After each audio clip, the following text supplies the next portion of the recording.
Благодарам на присуството. Денес сме во Тетово, во посета, прво тука на црквата Свети Кирил и Методија, после тоа и да се сретнеме со луѓето, сите кои што сакаат да поразговараат во текот на вечерните часови. Исто така ќе имаме средби.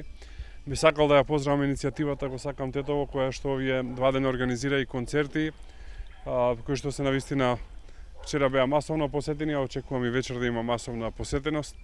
Така што во рамки на овие посети се обидуваме да поразговараме со луѓето за нивното секојдневние, за нивните проблеми. Изборите за советници во Тетово даваат добра можност да можеме да уште еднаш поразговараме со луѓето и да ги видиме нивните барања и нивните проблеми. Програмата на ВМРО-ДПМН е веќе поделена низ градот Тетово. Таму имаме конкретни мерки за подобрување на инфраструктурата, понатака вложување во екологијата, пред се во развој на паркови и создавање на голем градски парк, понатака решавање конечно на проблемот со водоснабдувањето и бројни други проблеми со кои што се соочуваат тетовчани. Секако тука се и економските предизвици, кои што и не се секогаш директно во надлежност на Советот, но може Советот многу да помага, а овие локални избори мислам дека ќе се и вовед во предвремени парламентарни избори. Очекуваме околу ВМРО-ДПМН да се обединат што поголем број на граѓани, да дадат доверба на ВМРО-ДПМН со цел да можат да се реализираат бројни проекти. Ние нема сме скромни и ќе кажам дека очекуваме да имаме најмалце 6 советници во Советот, кои што ќе бидат клучни при одредувањето на мнозинството во Советот и ќе ја одредат идната патека на градот Тетово и на општината Тетово.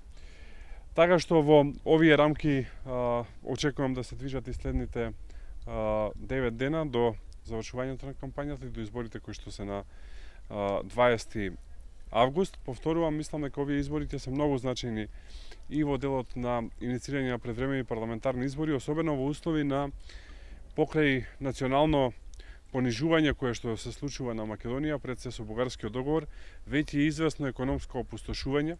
Првите сметки почнаа да стигаат со новите цени, мислам тука на електричната енергија, и се далеко поголеми од оние 13% кои што владата ги најави дека ќе е покачувањето, а за фирмите се зголемени за 300 до 500%.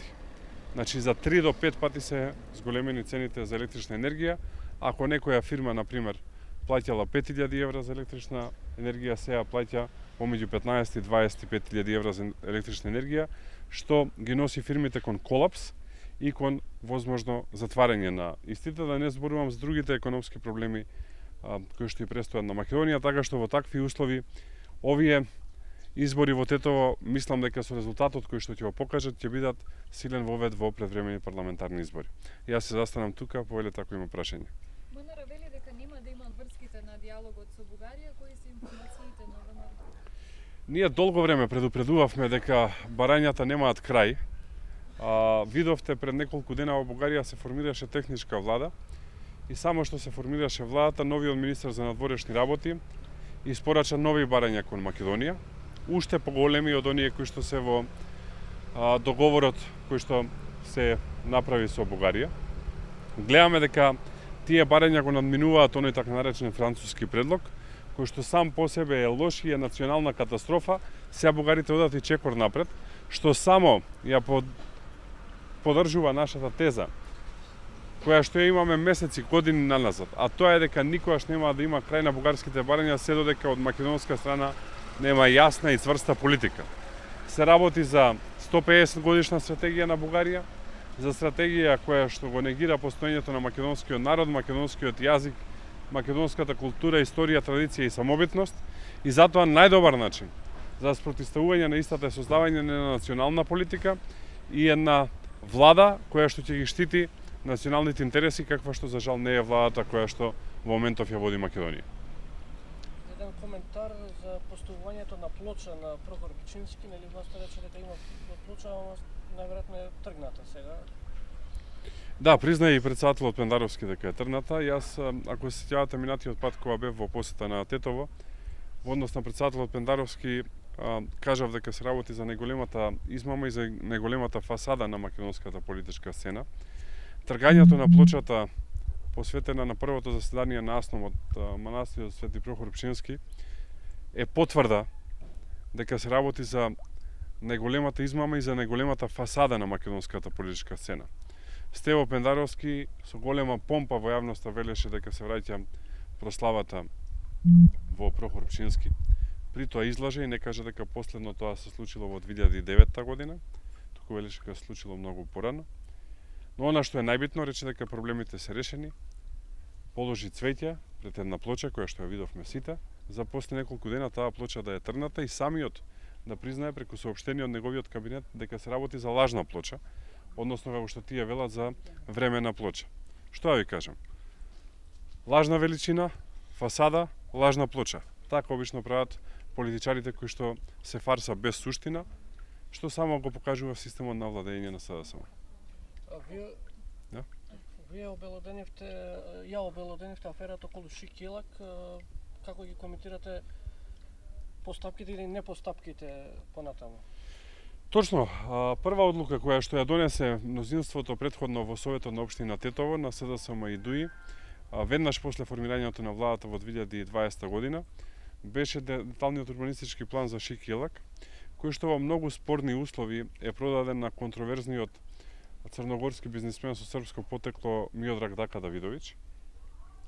Јавноста тогаш беше запозната и преку документи кои што ги извадивме, но и преку разговори кои што протекоа во јавноста, дека има силни индиции за корупција кај највисоки владени функционери. Пред се мислам на тогашниот генерален секретар на владата, како и кај поранешната градоначалничка на Тетово. Се спомнуваа разни имиња кои требало да добие плацеви за бензински, кој требало да добие 2 милиони евра во кеш, кој веќе добил 600.000 евра во кеш, така натака и така натака, за да се приватизира тоа земјиште, и тоа земјиште беше приватизирано по смешна цена преку фирма која што е основана во даночните раеви, односно во Панама, за што исто така извадивме документи. Новото мнозинство во Советот го поништи деталниот урбанистички план и тоа е вон сила, но слушам дека од владата се обидуваат повторно да го заживеат овој проект, па така случајно или не, адвокатското друштво Шилегов и партнери е адвокат токму на Миодраг Дака Давидовиќ, што многу зборува во однос на случувањата кои што се случуваат во општина Тетово и обидот да се направи урбана џунгла кај Шик Јелак. Ние мислиме дека таму треба да има парк. Мислиме дека државата треба да го откупи земјиштето по иста цена по која што го купи и да го подари на општина Тетово, а општина Тетово таму да изгради еден убав градски парк кој што би можеле да го користат сите жители на Тетово. Дали имате нешто конкретно за референдумот, прашањето, некои детали? На крајот на месецов ќе излеземе со конкретно прашање.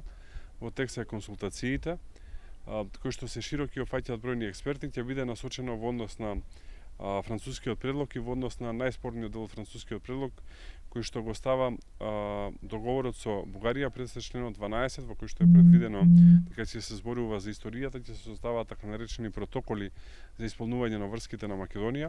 Значи, тука е главниот фокус, тука е она што е најпроблематично, затоа што ја поставува историјата и негирањето на македонската историја, култура, јазик и самобитност во центарот на односите со Бугарија, и ние сметаме дека ова е дел кој што нема да ја носи Македонија напред, туку ќе ја влече назад, и затоа граѓаните треба да се изјаснат за истото.